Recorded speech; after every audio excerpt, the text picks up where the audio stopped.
Rotary club Visnagar દ્વારા સ્વાઇકલ કેન્સરની જાગૃતિના ભાગરૂપે સેવા અને સ્વાસ્થ્યને જોડતી મેરેથોન દોડનું ભવ્ય આયોજન કરવામાં આવ્યું હતું. આ મેરેથોન દોડમાં કુલ 1850 જેટલા લોકોએ ઉત્સાહપૂર્વક ભાગ લીધો હતો. 5 કિલોમીટર લાંબી આ દોડ વિસનગર શહેરના મુખ્ય માર્ગો પરથી પસાર થઈ હતી અને સ્વાઇકલ કેન્સરની જાગૃતિનો મહત્વપૂર્ણ સંદેશો આપ્યો હતો. સમાજમાં ખાસ કરીને સ્ત્રીઓમાં વધતી જઈ રહેલી સ્વાઇકલ કેન્સરની બીમારી સામે પ્રિવેશન અને જનજાગૃતિ ફેલાવવામાં હેતુથી આ મેરેથોન દોડનું આયોજન કરવામાં આવ્યું હતું. વહેલી સવારે યોજાયેલી આ મેરેથોનની શરૂઆત ઝુમ્મા ડાન્સ સાથે કરવામાં આવી હતી. કલાકારો દ્વારા યોજાયેલા ઝુમ્મા ડાન્સમાં ઉપસ્થિત સૌ જોડાઈ ઉત્સાહભેર કસરત સાથે નેતૃત્વ કરી ઝૂમી ઉઠ્યા હતા. રોટરી ક્લબ વિસનગર દ્વારા આયોજિત આ મેરેથોનમાં પુરુષો માટે 18 થી 30 વર્ષ, 30 થી 45 વર્ષ તથા 45 વર્ષથી ઉપર એમ 3 જૂથ અને મહિલાઓ માટે અલગ એક જૂથ બનાવવામાં આવ્યો હતો.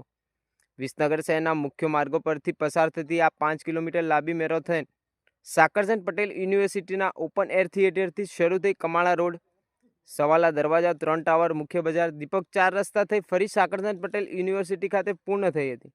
આ સેવાકીય મેરેથોન દોડના મુખ્ય સ્પોન્સર તરીકે Sakarchand Patel university, medal sponsor તરીકે પિન્ટોલા, કો સ્પોન્સર તરીકે એકાર્થ, એવરેસ્ટ તેમજ કિટ સ્પોન્સર તરીકે એપીએમસી વિસનગરનું યોગદાન રહ્યું હતું. રિફ્રેશમેન્ટ પાર્ટનર તરીકે મહેશ ચા તરફથી સહયોગ આપવામાં આવ્યો હતો. આ મેરેથોન દોડમાં મોટી સંખ્યામાં મહિલાઓ પણ ભાગ લઈ જાગૃતિનો સંદેશ મજબૂત બનાવ્યો હતો. દોડમાં પ્રથમ, દ્વિતીય અને તૃતીય ક્રમે આવનાર વિજેતાઓને ઇનામ આપવામાં આવ્યા હતા. ઉપરાંત રોટરી ક્લબ દ્વારા લકી ડ્રોનું આયોજન પણ કરવામાં આવ્યું હતું, જેમાં વિજેતાઓને ઇનામ આપવામાં આવ્યા હતા. આ અંગે રોટરી ક્લબ વિસનગરના પ્રમુખ સંજય પટેલે મીડિયા સમક્ષ સમગ્ર કાર્યક્રમની વિગત રજૂ કરી હતી. Online TV news reporter Sohil Memon સાથે ફારૂક મેમણ, ખેરાલુ. રોટરી ક્લબ વિસનગર દ્વારા સર્વાઇકલ કેન્સર અવેરનેસ માટે આ રેલીનું આયોજન કરવામાં આવ્યું હતું, મેરેથોન દોડનું. આ મેરેથોન દોડ વોકેથોન ફન રન હતી. 5 કિલોમીટરની આ મેરેથોનમાં ટોટલ 1850 પાર્ટિસિપન્ટે ભાગ લીધો હતો. 4 એજ વાઇઝ ગ્રુપ અમે અહીંયા એવોર્ડ રાખેલા છે. 18 થી 30 વર્ષ, 30 થી 45 વર્ષ અને 45 વર્ષથી ઉપરના, એમ જેન્ટ્સમાં 3 ગ્રુપ હતા અને એક ગ્રુપ મહિલાઓ માટે રાખેલું હતું. આ રૂટ સાકરચંદ પટેલ ઓપન યુનિવર્સિટીના ઓપન એર થિયેટરમાંથી નીકળી નૂતન હોસ્પિટલ થઈ કમાણા 4 રસ્તા, મહેસાણા 4 રસ્તા, ત્યાંથી સવાલા દરવાજા, ત્યાંથી 3 દરવાજા ટાવર અંદર થઈ અને સવાલા દરવાજા પાછા ફરીથી આવી કમાણા રોડ થઈ પાછા નૂતન ઓપન એર થિયેટરમાં.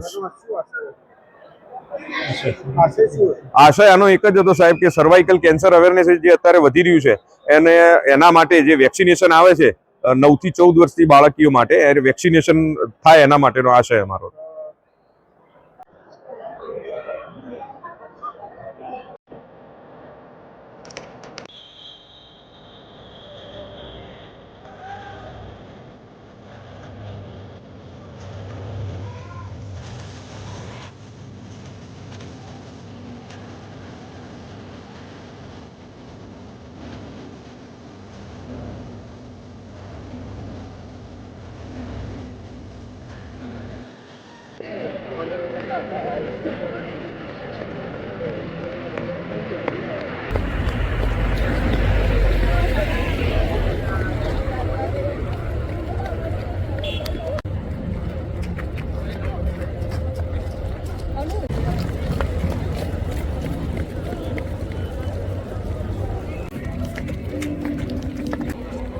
જય શ્રી કૃષ્ણ. જય શ્રી કૃષ્ણ ભાઈ.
ખાલી છે, વિસનગરના નથી.